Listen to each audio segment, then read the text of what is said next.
summer heats up, the beverages cool down usually, but you don't have to only stick to whites. So I'm going to start with whites. We do go for more whites. Even I do. I'm a red wine drinker, but I like white wines in the summer. They are served nice and cold, but I will say Americans, generally speaking, drink their whites too cold. They take them out of the fridge and they drink them, and that's in a state called numb, and you can't really taste it. So bring it out, let it sit for 15, 20 minutes before you drink it if you want to taste what it is you're drinking. I'm going to ask, and from your perspective, since you are a certified wine expert, is it a big faux pas to put ice in wine? Yes. No? I can tell by your look. I'm not supposed to be judgmental, but yes, it is, which is actually kind of interesting because we're going to end with a very expensive wine that actually asks you to put ice in it. But generally speaking, we don't put ice in wine because the ice cubes dilute and they change the balance of that wine in the glass, and we don't want to change it. So there are other things you can put in that are cold that won't melt. We had them on the Christmas show. You can put them in the freezer like rocks. Wine rocks. The wine rocks, yeah, they make them so that you can put them in a glass, they won't dilute, and you can chill it up a little bit. So if you're serving this and your guests are coming over, you should take it out, what, like a half an hour beforehand? I would probably take, you know, our homes are pretty warm unless you keep yours really cold with air conditioning. I would probably do 15 minutes. That should be sufficient.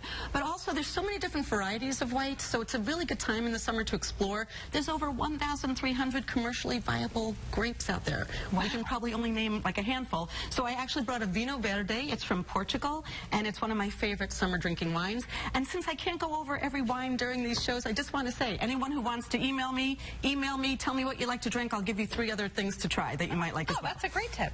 Is this rosé? Because I feel like rosé. Everybody talks about rosé. Summertime.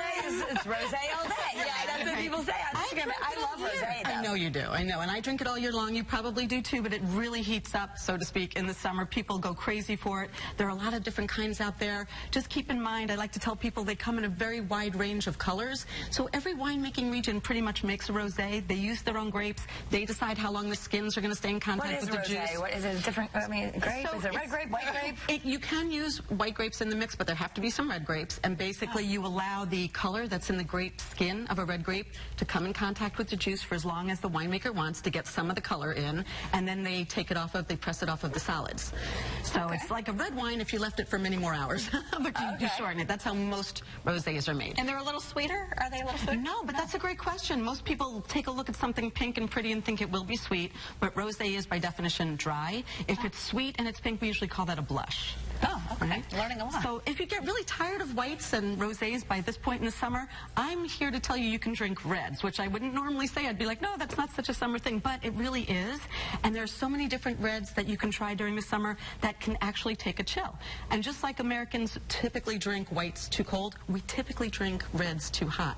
And I actually tested myself. That's why I have this little collar. This is a little, I don't know if I could say, there's a little temperature gauge here on this bottle of wine. There's a wine temperature gauge? Yeah, this was my homework last night. So I took this out of my cellar, and I was like, oh, that's got to be perfect temperature. It's in my cellar, not a special controlled refrigerator or anything. And I brought it up, and I put this on it, and it was off the charts. It was over 72 degrees. Wow. And that's how I've been drinking my wine. But red wines, you really do want to drink a little bit cooler. Once you drink them too hot, they can taste more alcoholic.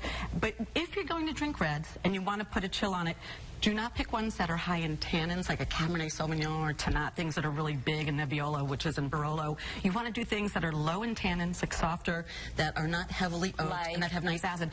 Pinot Noir is like the classic go-to one, Beaujolais, but I brought some other ones that people may not think of. There's a Cabernet Franc from France. We have an Etna Rosso from Italy. Italy has a lot of great high acid, low tannin grapes that you can put a chill on. This is Bonarda from Argentina. We have a Zweigelt from Austria. And then the one I was playing with last night, which we have here, and I want you ladies to try this, is a Mencia from Spain, and it's now at about 58 degrees. I had it down to 54. Where should it be if you actually get a wine temperature? If you want to not do a little chill, I think you could do it at 55 degrees, and it would be really pleasant, but most of us are drinking it way warmer. So put it in your fridge for a little bit? Put it in the fridge for about anywhere between 20 and 40 minutes before you serve it, depending on how cool you like your wine. Kara's holding the glass. Is that the right way? I don't know. No judgment zone.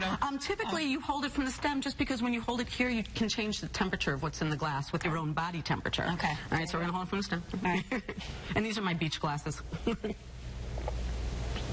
Very very nice. And it is light. And it's interesting because you always think that red shouldn't be cold, but having a little bit of cold makes it more palatable for summer. Yeah. It's still very complex. It's very earthy. It's got some spice to it, some cherry, some plum, but it doesn't have a lot of oak or tannins, so very pleasant. All right, in our final minute together, you have a drink. Okay, well, I got to go with the Moet. Oh. This is the Imperial Ice, just because they put out a champagne that they request people to put 3 ice cubes in a glass before they pour it on It there. says right on here, drink on ice. On the rocks. And then, of course, if you want to mix wine in to make cocktails, it's a very low-calorie, well, I shouldn't say low-calorie, but lower than some hard spirits, but lower alcohol. Nice way to do summer drinks. So I love spritzes. The Aperol Spritz is classic. It's just Aperol, Prosecco, and a little bit of bubbly water, and you can have a low alcohol cocktail. We learned this, I think, once before in the show, but just so people know. I did see someone there, yeah.